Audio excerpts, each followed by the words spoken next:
Assalamualaikum dan salam sejahtera, bersama saya Mazrona Kalinggalan dalam Berita Pagi Sabah edisi Khamis 12 Mac 2020. Kepimpinan Parti Pribumi Bersatu Malaysia Bersatu Sabah menyokong pembentukan Kabinet baharu di bawah pimpinan Perdana Menteri ke-8 yang juga Presiden Bersatu Tan Sri Muhyiddin Yassin. Ketua Badan Pimpinan Bersatu Sabah Datuk Seri Panglima Haji Jinor berkata pelantikan yang dibuat Tan Sri Muhyiddin berdasarkan pengalaman, ilmu pengetahuan, prestasi yang bersih dan mempunyai kredibiliti. Barisan Kabinet baharu itu juga diyakini mampu membantu matlamat dalam membangun negara termasuk pewujudan hal ehwal Sabah dan Sarawak yang memberi manfaat rakyat kedua-dua negeri. Mereka yang dilantik itu akan melaksanakan tugas mereka dengan baik, memberi perkhidmatan yang baik tanpa mengira kawasan ataupun latar belakang rakyat berbilang kaum. Beliau berkata demikian dalam sidang media selepas mempengerusikan mesyuarat pimpinan Bersatu Negeri Sabah di Kota Kinabalu. Dalam mesyuarat berkenaan, Bersatu membincangkan beberapa cadangan, antaranya pewujudan semula Jabatan Pembangunan Persekutuan Sabah serta Jawatan Kuasa Keselamatan dan Kemajuan Kampung. Cadangan itu juga termasuk melantik pimpinan Bersatu dalam agensi persekutuan maupun syarikat berkaitan kerajaan bagi menyelia, memantau serta menyelaras peruntukan pembangunan persekutuan di peringkat negeri untuk dikemukakan kepada Perdana Menteri dalam mesyuarat di Kuala Lumpur hari ini. Kabinet baharu yang menyaksikan jawatan 4 Menteri Kanan diwujudkan buat kali pertama tanpa timbalan Perdana Menteri adalah lebih baik dan adil berikutan kerajaan hari ini terbentuk daripada beberapa parti. Pelantikan 4 Menteri Kanan itu juga membantu penyampaian lebih berfokus dalam menyelaras hal ehwal Kabinet berkaitan bidang masing-masing. Kalaupun tidak ada timbalan Perdana Menteri, tetapi dia ada Menteri Kanan dan sebagainya yang sudah disebut dalam pelantikan semalam. Saya fikir dia tidak menjejaskan pentadbiran negara. Menteri-menteri Kanan ini memainkan peranan yang sama dan malahan barangkali lebih baik. Pandangan disuarakan beliau di UMS Kota Kinabalu. Sementara itu, mengulas pelantikan Datuk Saifuddin Abdullah sebagai Menteri Komunikasi dan Multimedia saat berkata beliau merupakan calon sesuai berdasarkan pengalaman sebelum ini sebagai Menteri Luar. Pengalaman itu diyakini dapat membantu meningkatkan Kementerian Komunikasi dan Multimedia meliputi dasar, polisi maupun hubungan antara negara-negara luar. Bagi memastikan produktiviti berkualiti dalam organisasi masing-masing, golongan wanita disaran menitik beratkan aspek kesihatan dan mental. Menerusinya, diyakini golongan berkenaan menyumbang kejayaan sesebuah organisasi. Naib Chancellor Universiti Malaysia Sabah UMS merangkap penasihat Kelab Suri Rumah dan staf wanita UMS ke Sumba, Datuk Dr. Taufik Yap Yun Hin menyatakan demikian ketika berucap dalam majlis sambutan Hari Wanita peringkat UMS di Kota Kinabalu bertemakan Wanita Hebat 3K. Datuk Dr. Taufik turut berharap agar Kesumba terus relevan serta memberi manfaat signifikan kepada kecermerlangan UMS selain membantu komuniti khususnya memperkasa wanita. Setakat ini Kesumba mempunyai 509 ahli berdaftar terdiri kaki tangan UMS. Geng gerudi tumpas dengan penahanan 7 ahli termasuk seorang bekas kaki tangan pejabat pos Malaysia. Kesemua suspek warga tempatan berusia antara 27 tahun hingga 38 tahun itu aktif melakukan kegiatan curi kenderaan sejak sebulan lepas sekitar Kota Kinabalu, Karamunsing dan Tanjung Aru. Bercakap dalam sidang media, Ketua Polis Daerah Kota Kinabalu ACP Habibi Majinji berkata, bekas kaki tangan pejabat pos yang berusia 28 tahun itu mencetak lesen kenderaan bermotor selepas rakannya mencuri kenderaan. 4 suspek turut mempunyai rekod jenayah lampau dengan salah seorang daripada mereka masih dalam pengawasan Akta Pencegahan Jenayah. Penahanan kesemua mereka dibuat di 2 lokasi berasingan, masing-masing pada 28 dan 29 Februari lepas. Modus operandi yang dilakukan dengan mencuri kenderaan pacuan 4 roda dan meletakkan kenderaan berkenaan di mana-mana hotel sekitar Kota Kinabalu sebelum orang tengah bernama Napang mencari pembeli dari pedalaman Sarawak. Kita dapat rampas Rotek ni, yang mana Rotek ni adalah dicuri di sebuah pejabat pos oleh seorang pekerja yang telah dibuang kerja dari pejabat pos. Sebelum dia dibuang kerja, dia sempat mencuri barang-barang rotek ni untuk dijadikan, dia gunakan sebagai rotek kepada kenderaan yang dicuri. Kesemua suspek diremam bermula 29 Februari lalu hingga hari ini. Regimen 516 Askar Wataniah menghulurkan sumbangan berupa barangan dapur kepada 2 keluarga yang terjejas kebakaran di Kampung Tanah Merah, Sungai Imam Tawau. Bantuan disampaikan Komander Regimen 516 Askar Wataniah, Brigadier General Tan Sri Lee Yun Fah selepas mengadakan lawatan ke tapak kebakaran.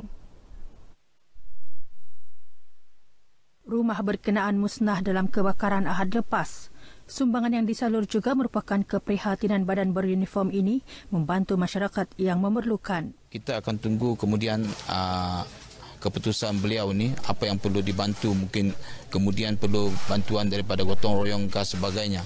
Kita akan hantar anggota dan keperluan untuk sama-sama membantu dia lah, beliau yang supaya ada rumah. Dan berikut reaksi penerima. Terima kasihlah semua pemimpin-pemimpin. Ya, itu saja aku boleh cakap, kasihan. Ada juga di sini di Lorong 3, ada juga anakku di situ satu. Saya ucapkan terima kasih kepada yang memberi bantuan semua. Semoga dimurahkan rezeki lagi lah.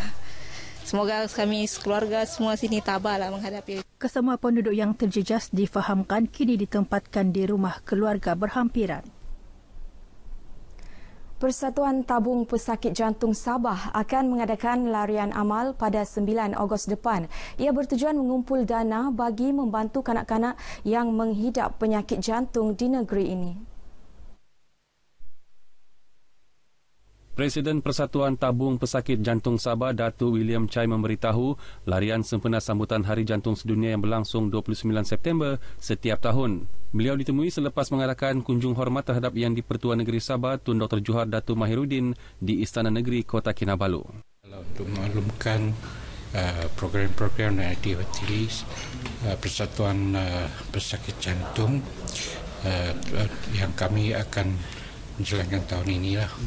Jadi tahun ini kita juga akan menganjurkan satu larian amal sempena Hari Jantung Sedunia. Terdahulu Tun Johar menerima kunjungan daripada Konsul Agung Negara Brunei Darussalam, Hipni Matarsad yang baru ditugaskan di Sabah pada 12 Disember lalu. Sebagai orang yang baru datang ke negeri Sabah, saya harus membuat kunjungan resmi. Jadi ini adalah untuk memperkenalkan diri sahaja kepada Tun dan untuk maklumkan yang saya sudah ada di sini dan untuk memastikan yang kerjasama yang telah diadakan sebelum ini di antara Sabah dan Negara Brunei Darussalam akan diteruskan. Hipni Matarsad yang menggantikan Pangeran Haja Noria Pangeran Yusof turut menyatakan harapan agar hubungan baik antara Sabah dan Brunei terus diperkukuh. Pelbagai acara disediakan untuk memeriahkan Regata Lepa kali ke-27 yang akan diadakan di Semporna 13 hingga 17 April depan. Sambutan dimulakan dengan malam Maglami-Lami iaitu malam pembukaan. Selain pameran kraftangan, orang ramai juga akan dipertontonkan pertandingan Lepa Cantik dan Ratu Lepa.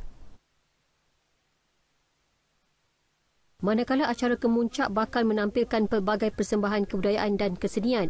Pegawai Daerah Sempurna yang juga pengurusi penganjur Benedict Asmat berkata, seminar antarabangsa Ikon Bajau juga diadakan yang turut melibatkan pembentang dari Filipina dan Indonesia untuk sama-sama berkongsi sejarah, kebudayaan dan kehidupan masyarakat Bajau. Mengulas mengenai COVID-19, beliau berkata pihaknya telah mengambil langkah berjaga-jaga dengan memohon Kementerian Kesihatan untuk menjalankan pemeriksaan kepada pengunjung. Sekurang-kurangnya kita ada usaha sedikit untuk mengenal pasti jika sekiranya ada pengunjung ataupun delegasi yang kena jangkitan dengan musibah inilah. Beliau ditemui selepas melakukan kunjungan hormat terhadap Yang di-Pertuan Negeri Tun Dr. Johar Datuk Haji Mahiruddin di Istana Negeri Kota Kinabalu. Kunjungan bertujuan menjemput Tun Johar selaku tetamu kehormat dalam majlis tersebut. Program Love Bank dilancarkan Persatuan Suri dan Anggota Wanita Perkhidmatan Awam Malaysia Puspanita Daerah Keningau bertujuan mengumpul pakaian terpakai untuk disalur kepada golongan memerlukan. Merupakan tanggungjawab sosial korporat, program telah dilancarkan Pegawai Daerah Keningau yang juga penasihat Puspanita Keningau Hassan Mahali. Love Bank iaitu mengumpul pakaian-pakaian yang terpakailah, terutamanya untuk diberi kepada golongan miskin dan juga kepada bangsa-bangsa kebakaran. Selain daripada itu, untuk makluman bahawa program ini adalah atas inisiatif daripada pengurusi Puspanita Cawangan Sabah. Sehubungan itu, orang ramai yang ingin memberi sumbangan boleh berbuat demikian kepada Puspanita Keningau dan 17 persatuan wanita NGO terlibat. Kumpulan The Three Lions dari Sekolah Menengah SM Sung Siu Sandakan dinobatkan Johan peringkat akhir My Gig Movement Sabah 2020 yang berlangsung di Kota Kinabalu. Sementara naib Johan dimenangi SM St. Michael Pinampang yang diwakili kumpulan Fa Syamei.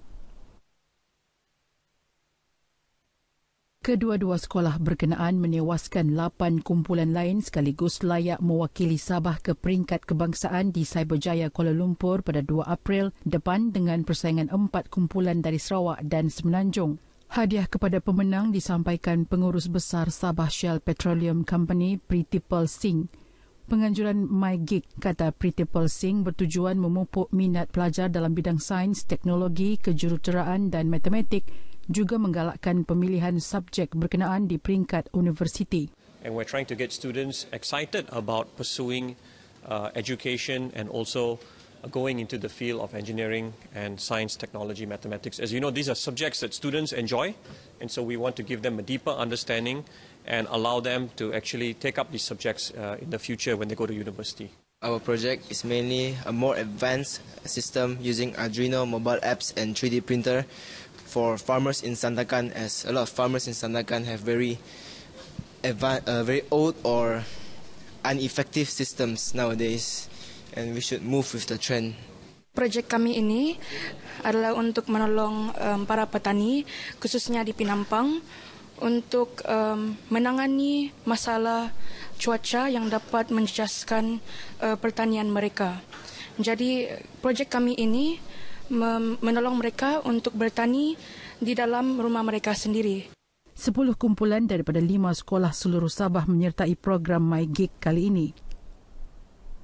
Baik, sekian berita pagi Sabah. Teruskan menonton RTM, jenama media paling dipercayai di Malaysia. Saya Mazrona Kalinggalan. Assalamualaikum dan sayangi Malaysiaku.